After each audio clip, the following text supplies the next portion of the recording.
Iron Dog is billed as the world's longest, toughest snowmobile race. These racers, they come in as teams of 2, and that is for safety.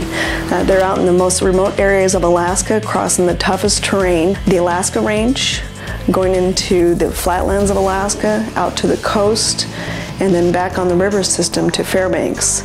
Well, the National Guard had become a presenting sponsor of the Iron Dog race for the 2010 event. Where the Guardsmen will be at will be a place called Portman.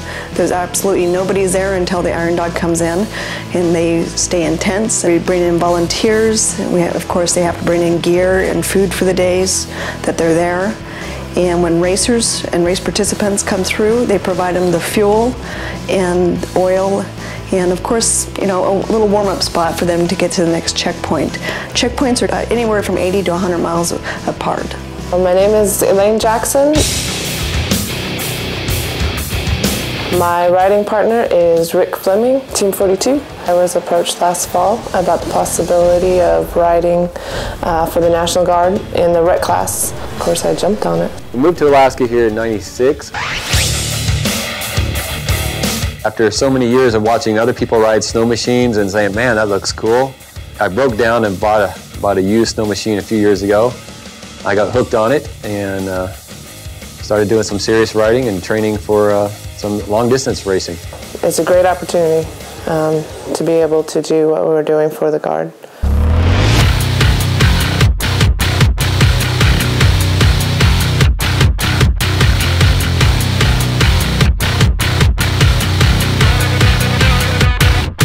I'm riding a 2008 Ski-Doo Renegade X model. It's got a 600 SDI engine in it.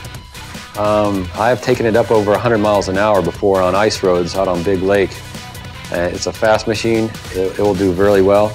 Historically, fewer than 50% of teams ever make it to the finish line, even recreational class or in the pro class. It doesn't matter. And it's an awesome sight.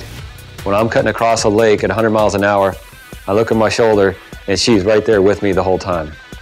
Our race conditions this year is going to be a little rough from what I've heard. I know that the snow came early for the Alaska Range, and I know racers were able to get up to the Puntilla area quite a bit earlier, but since then we've had a lot of lack of snow. It makes it very rough, and the cushion's not there to cover up, fallen trees, the holes, the potholes, the rivers. Watching the coastline to your right get farther and farther and farther away. And before you know it, you're miles away from land. You're out in the middle of this bay on ice. And that was unnerving the first time I did it, being that far away from actual land. What I'm most excited for is just to get started, get out on the trail, be able to see parts of Alaska that otherwise I'd probably never even see.